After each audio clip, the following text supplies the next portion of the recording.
Hi guys, welcome back to my channel. If you are new to this channel, hi, my name is Jaspreet and I'll be really happy if you take a moment and subscribe to the channel below. आज की video में हम chapter number 3 discuss करेंगे जिसका नाम है ईश्वरन या Eswaran the story teller.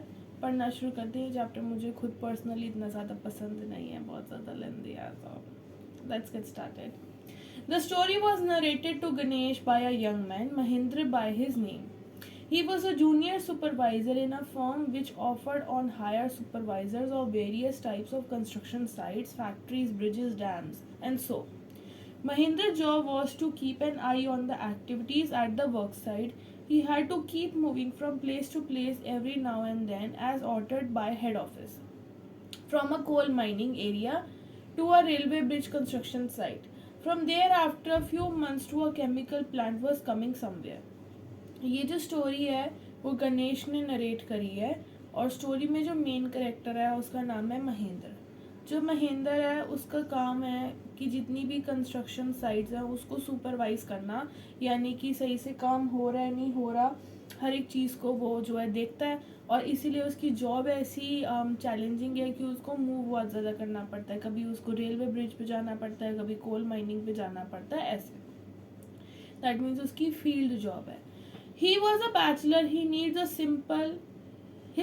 simple. He was able to adjust himself to all kinds of odd conditions, whether it was ill-equipped circuit house or the makeshift canvas tent in the middle of a stone quarry. But one asset he had was his cook, Ishwaran. The cook was quite attached to Mahendra and followed him uncomplainingly where he was posted. अब जो है कि महेंद्र जो है वो बहुत ही adjusting है, वो कहीं पे भी एडजस्ट कर लेता था, बेशक उसे टेंट के अंदर रहना पड़े या बहुत ही बेकार जगह पे रहना पड़े, क्योंकि ऑब्वियसली कंस्ट्रक्शन साइट है तो वो बार बार घर से अप डाउन नहीं कर सकता, उसको उस साइट पे रहना पड़ेगा जब तक वो प्रोजेक्ट कंप्लीट नहीं होता. लेकिन उसके साथ एक उसका कुक भी रहता है और कुक का नाम है ईश्वरन. वो ज़िंदगी में कुछ भी कर लेता, बैचलर था लेकिन अपने कुक के बिना नहीं रह सकता था.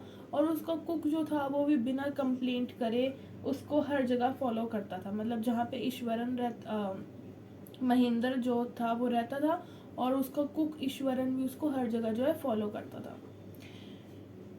He cooked for Mahendra, washed his clothes, chatted away with his masters at night. He could weave out endless stories and anecdotes on various subjects. अब वो क्या करता था, महेंद्र का एक तरीके से केयर टेकर था, उसके कपड़े धोता था, उसके लिए खाना बनाता था और उसके बाद बहुत सारे किस्से कहानियाँ थे बताने के लिए जो कभी भी ख़त्म नहीं होते थे.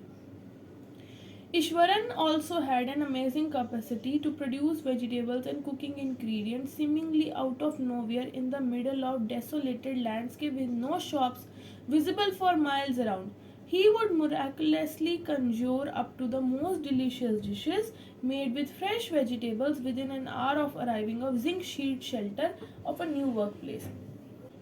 अब कितनी बार वर्क प्लेस ऐसी होती हैं जो कि कंस्ट्रक्शन साइट्स जो होती हैं वो शहरों से दूर होती हैं, चाहे आसपास राशन की दुकान नहीं होगी या बेसिक फैसिलिटीज़ जो है वो अवेलेबल नहीं होगी. लेकिन जो ईश्वरन था वो विद इन 1 आवर पता नहीं कैसे मैजिकली इंग्रेडिएंट्स ढूंढ लेता था, सब्जियां और सब कुछ खाना प्रिपेयर कर लेता था. वी कैन से कि ये उसका एक तरीके का हिडन टैलेंट था जो कि हर बंदे के अंदर नहीं है. मतलब अगर मैं दिल्ली के लोगों की बात करूं, खास करके यंग जेंजीज की बात करूं, इनको अगर कुछ चाहिए होता है, कुछ डिश बनानी होती है, ये फटाफट स्विगी इंस्टामार्ट करते हैं. पहले मक्खन आएगा, फिर भूल गए कि चलो जी पास्ता बनाना है, सॉस रहेगी तो फिर स्विगी बुक कर लेंगे. यहाँ पे ऐसे सिस्टम चलता है. लेकिन ये जो स्टोरी बता रहा है कि कंस्ट्रक्शन साइट्स है, वहाँ पे शॉप्स तक नहीं है, फिर भी ईश्वरन जो है बहुत टेस्टी खाना बना लेता था. तो ये उसका एक तरीके का टैलेंट था, we could say. Mahendra would be up early in the morning and leave for work after breakfast, carrying some prepared food with him. Meanwhile, Ishwaran would tidy up the shed, wash the clothes, and have leisurely bath, pouring several buckets of water over his head, muttering a prayer all the while. It would be lunchtime, and then after eating, he would read for a while before dozing off. The book was usually some popular Tamil thriller running of 100 pages. Its imaginative descriptions and narrative flourishes would hold Ishwaran in thrill. अब होता क्या था, महेंद्र सुबह उठता था, breakfast करता था और काम पे चला जाता था, साथ में लंच भी ले जाता था अगर पॉसिबल होता था, और पीछे से ईश्वरन क्या करता था, वो कपड़े धोता था, जो टेम्परेरी घर बना हुआ है उसको साफ करता था, नहाता था अच्छे से, और नहाते नहाते प्रेयर्स बोलता था, और बुक पढ़ता था जो कि तमिल बुक होती थी, जो कि काफ़ी मोटी मोटी नॉवेल्स भी उनसे. His own descriptions were greatly influenced by Tamil authors that he read.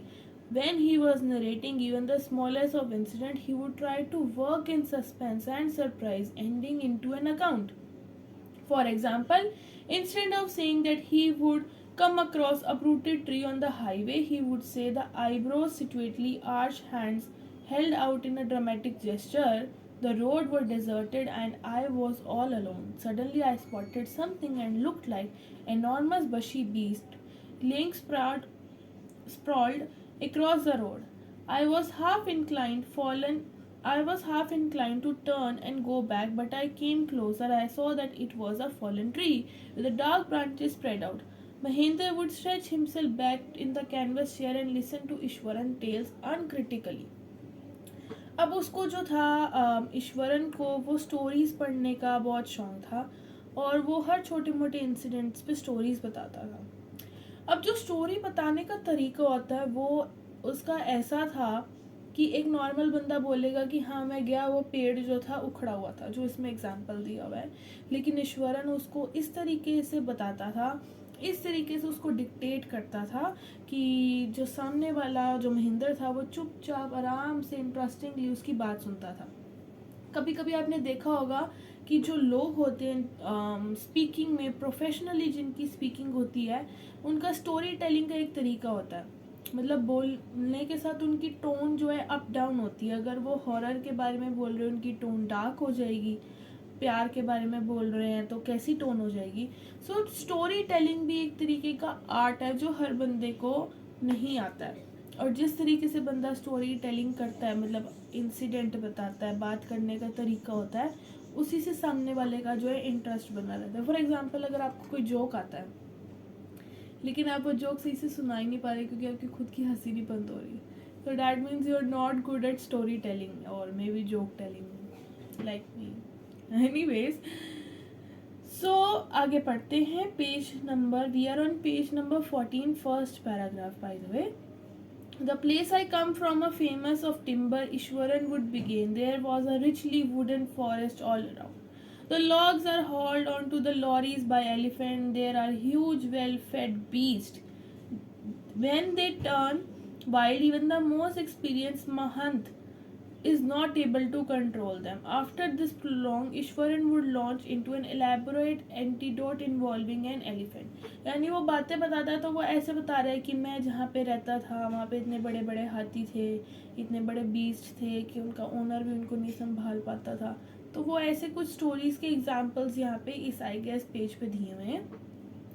One day a tusker escaped from a timber yard and began to roam about, stamping on bushes, tearing up wild creepers, and breaking branches at will. You know, sir, how an elephant behaves when it goes mad. Ishwaran would get caught up in the excitement of his own story that he would get from the floor and jump about, stamping his feet, emulated the mad leap. अब वो महेंद्र को एक story बता रहा है कि एक हाथी जो है थोड़ा सा, आपने देखा है हाथी जब बिगड़ जाते हैं तो वो बहुत डिस्ट्रक्शन मचाना शुरू कर देते हैं. तो जो ईश्वरन है वो महेंद्र को हाथी की एक स्टोरी बता रहा है, पर स्टोरी बताते बताते वो खुद कुर्सी से उठ गया है और हाथी की तरह एक्टिंग कर रहा है, चलने का तरीका दिखा रहा है ताकि महेंद्र का इंटरेस्ट स्टोरी में और बना रहे. सो फॉर एग्जांपल, अगर आपको कोई स्टोरी सुना रहा है और आपकी इमेजिनेशन पावर अच्छी नहीं है तो जो ईश्वरन है वो एक्टिंग करके भी दिखाएगा स्टोरी के साथ साथ, यानी वो यहाँ पे हाथी भी बन गया उस चीज़ को एक्सप्लेन करने के लिए. The elephant reached the outskirts of the town, breaking the fences down like matchsticks. It would continue. It came into the main road and smashed all the stalls selling fruits, mud pots, clothes. जो हाथी है वो शहर के अंदर आ गया है, सब तोड़ फोड़ कर रहा है. ये वो स्टोरी बता रहा है Eswaran. People ran helter-skelter in panic. The elephant now entered the school ground where children were playing, breaking through the bricks wall. All the boys ran into the classrooms and shut the doors tight. The beast grunted and wandered about, pulling out a football goal post, tearing down the volleyball net, kicking and flattening the drum kept off for water, and uprooting scrubs. Meanwhile, the teacher had climbed up to the terrace of school building. From there, they were helplessly watched and dependents of an elephant. There was not a soul below on the ground. The streets were empty, as if inhabitants of entire town had suddenly disappeared. कुछ भी नहीं है इस paragraph में, बस यही बात explain करने की कोशिश करी गई है कि कैसे एक हाथी आया, डिस्ट्रक्शन हुई, लोग भागने लग पड़े, लोग बिल्डिंग्स के ऊपर चढ़ने लग पड़े, एंड जो हाथी डिस्ट्रक्शन मचा रहा है वो इस पैराग्राफ में एक्सप्लेन करी गई है. लेकिन इस तरीके से एक्सप्लेन करी गई है कि जब आप उसको पढ़ोगे वो सारा सीन आपके दिमाग में चलने लग पड़ेगा. आगे पढ़ेंगे. I was studying. यार ये कितना बड़ा चैप्टर है.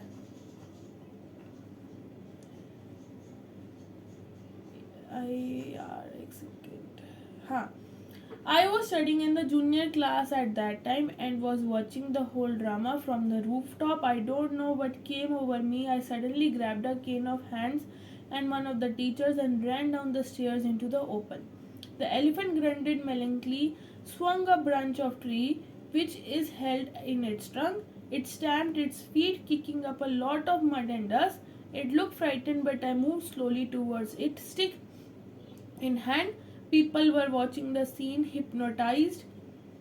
From nearby housetops, the elephant looked at me red-eyed, ready to rush towards me. I lifted the trunk of trumpet loudly, at what moment I moved forward and, mustering all my force, whacked its third toenail on the quick. Beast looked stunned for a moment and then shivered from head, foot and toe and collapsed. अब ईश्वरन कह रहा है कि मैं उस time पे उसी school में पढ़ता था जहाँ पे हाथी जो है डिस्ट्रक्शन कर रहा था. मुझे पता नहीं क्या हुआ, मैं एक स्टिक लेके नीचे गया और मैंने उस हाथी के पैर पे मारा एंड वो हाथी जो है वहाँ पे स्टन हो गया, हैरान हो गया. अब ये बनी बनाई कहानी है कि झूठ है ये मुझे नहीं पता, लेकिन ईश्वरन जो है महेंद्र को एक स्टोरी बता रहा है. यानी जो आपने चैप्टर अभी तक पढ़ा उसमें बस यही था कि पहले ईश्वरन और महेंद्र की बात हो रही थी. अब जो चैप्टर है इसके अंदर ईश्वरन की स्टोरी एक्सप्लेन करी गई है कि कैसे एक बार उसने हाथी से लड़ाई करी थी जब हाथी उनके शहर में आया था. At this point, Ishwaran would leave the story unfinished and get up mumbling, I will get back after light the gas and warming up for dinner. Mahinda, who had been listening the rapt attention, would left hanging. When he returned, Ishwaran would not pick up the thread of the story right away. Mahinder would have to remind him about the conclusion was pending. Well, a veterinary doctor was summoned to revive the animal. Ishwaran would shrug casually. 2 days later, it was led away by a mahant into the jungle. अब होता क्या है, इतनी story बताने के बाद ईश्वरन कहता है चलो ठीक है मैं किचन में जा रहा हूँ खाना गर्म करने. जो महेंद्र उसकी स्टोरी ध्यान से सुन रहा होता है वो कंफ्यूज हो जाता है. खाना बन के आ जाता है तो ईश्वरन आके दोबारा स्टोरी नहीं बताता, महेंद्र उसको रिमाइंड कराता है कि यार जो तू मुझे आधी कहानी बता के गया वो तो पूरी कंप्लीट कर. फिर वो बताता है कि एक वेटरनरी डॉक्टर आया, उससे उसको ठीक करा, जो भी लड़ाई हुई थी उसकी ईश्वरन की हाथी के साथ उसने उसको मार दिया था. वेटरनरी डॉक्टर आके उसको ठीक करता है एंड देन उसके बाद एक महंत उसको जाके जंगल में छोड़ आता है और स्टोरी खत्म हो गई. आगे पढ़ना शुरू करते हैं. At this point Eswaran would leave the story. हाँ, well, how do you manage to do it, Ishwaran? How did you bring down the beast? It was something to do with Japanese art, I think, sir. Karate or Jiu-Jitsu, it is called. I have read it about somewhere. It is temporary paralysis, the nervous system, would you see? तो जो है महेंद्र हैरान होता है, कहता है यार तुमने एक हाथी को कैसे बेहोश कर दिया मार के. हाथी इतना जाइंट है तो हम इतने छोटे हैं. तो ईश्वरन कहता है सर ये ना एक जापानीज टेक्निक है कराटे, जो कि टेम्परेरीली बंदे को जो है अनकॉन्शियस कर देती है. वो टेक्निक मैंने कहीं पे पढ़ी थी और वो मैंने हाथी पे अप्लाई कर दी. which sounds very fake. Anyways, not a day passed without Ishwaran recounting some story packed with adventure, horror, suspense, whether the story was credible or not. Mahinder enjoyed listening to it because it was imitable way in which it was told. Ishwaran seemed to more than make up for the absence of a TV Mahinder living quarter. रोज जो है ईश्वरन एक नई story लेके आता था और महेंद्र बहुत उसको ध्यान से सुनता था क्योंकि टीवी की कमी है उनके क्वार्टर के अंदर, क्योंकि कंस्ट्रक्शन साइट पे उनका टेम्परेरी घर बना हुआ है। लेकिन ईश्वरन की स्टोरी टेलिंग जो स्किल्स है वो टीवी से काफ़ी हद तक बेटर है। One morning when Mahinder was having breakfast, Ishwaran asked, "Can I make something special for dinner tonight, sir?" After all, today it was auspicious day. According to traditions, we prepare various delicacies to feed the spirits of our ancestors today, sir. That night, Mahinder enjoyed the most delicious dinner and complimented Ishwaran on his culinary skills. He seemed very pleased, but unexpectedly launched into the most garish account of involving unnatural. You know, sir, the entire factory area we are occupying was a burial ground. He started. Mahinder was jerked out of the pleasant revive he had drifted into satisfying meal. I know on the first day itself when I was a human skull lying on the path, even now I came across number of skulls, bones and Eswaran काटे। एक दिन सुबह ईश्वरन कहता है कि sir आज dinner में हम अच्छा खाना बनाएं क्योंकि वैदिक डेज के हिसाब से आज के दिन जो है जितनी भी एंसेस्टर्स एंड आत्माएं हैं जिसे हम हिंदू धर्म में श्राद्ध कहते हैं, मे भी श्राद्ध की बात हो रही है, उस हिसाब से अच्छा खाना बनता है। तो महेंद्र कहता है ठीक है बनाओ, और ईश्वरन बनाता है और महेंद्र बहुत मज़े से रात का डिनर करता है। और फिर ईश्वरन बताता है कि सर आपको पता है ये जिस जगह पे कंस्ट्रक्शन साइट पे हम हैं, ये एक टाइम पे कब्रिस्तान होता था, मैंने तो यहाँ पे स्कल और हड्डियाँ देखी हैं। He went to narrate how he sometimes saw ghosts at night. I was not easily frightened by these things, sir. I am brave fellow. But one horror ghost of a woman which appears off in the midnight during full moon. It is an ugly creature with matted hair and shriveled face like a skeleton holding a fetus in its arm.